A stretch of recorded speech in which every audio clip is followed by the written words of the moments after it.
Tutorial eme. Ayan. So, ang gagawin mo dito, i-roll mo siya. Ayan.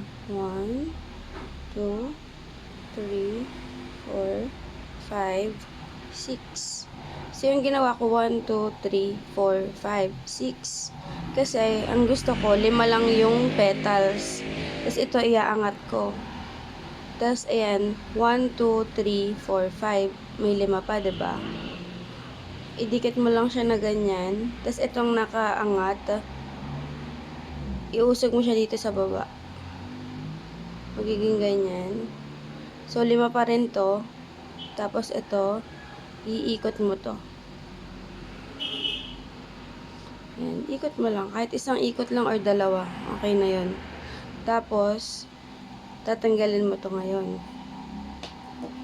Pagkatanggal mo nyan, hawakan mo yung dulot-dulo. Kasi,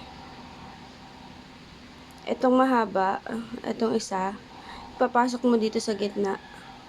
Tapos, palalabasin mo dun sa kabilang side. Ayan. Tapos, hatakin mo lang. Ayan. Hatakin mo lang siya para hindi ito sumabog. Tapos, magkahiwalay pa to, diba? Ikot mo lang ulit. Isa or dalawa. Okay na yun. Yan. Tapos, ibubukas mo to ngayon. Yan. O, 5 na siya, diba?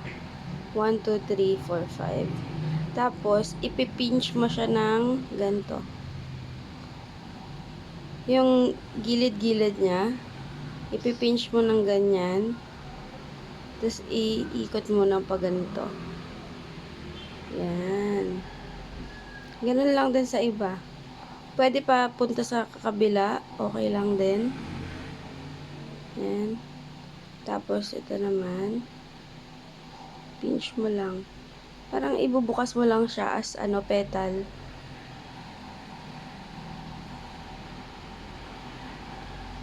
Yan.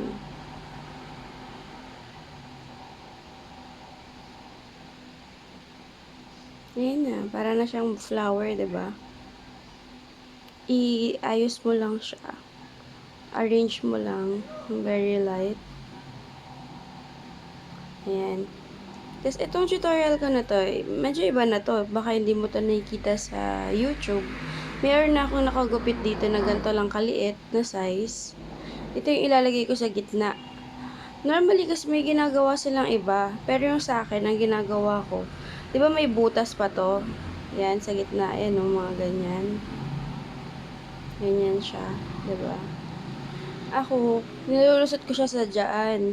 O maliit dyan. Tapos, lulusot ko sa kabila yung isa pa. Like, mga isang mga ganyan yung itsura niya. Hindi siya sa katabing-katabi, pero yung kabila lang. Yan. So, ganyan yung itsura niya. Nakalusot.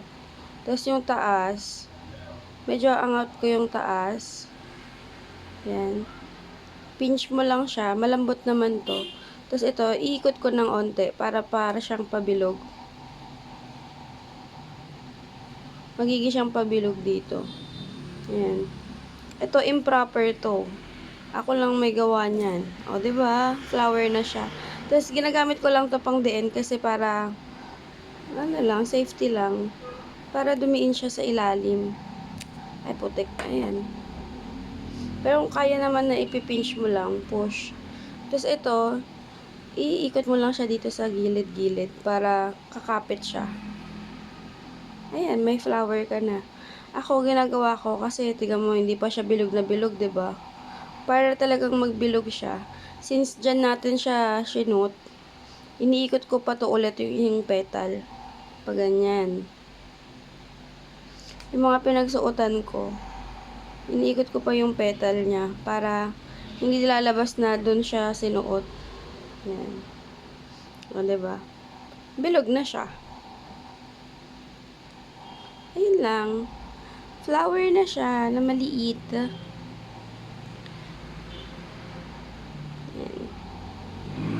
Pwede mo naman to ayusin para medyo proportion yung itsura. Ayan. choice mo kung ilan yung yung ikot na gagawin mo. Pero dun sa isang size niya, yung normal size, katamaran talaga tong ginagawa ko. Okay na kasi ko dun, kaya hanggang 5 petal lang yung gusto ko. Ayan. Pero kung gusto mo mas madami, kailangan mo yung dugtungan. Ayan. Mas malaki yon yung magagawa mo dun, kumpara dito. So, ayan siya. Cute-cute niya lang. Mas maganda to kapag marami na sila para cute talaga yung design. Diba? So, yan yung ilalim. Flower!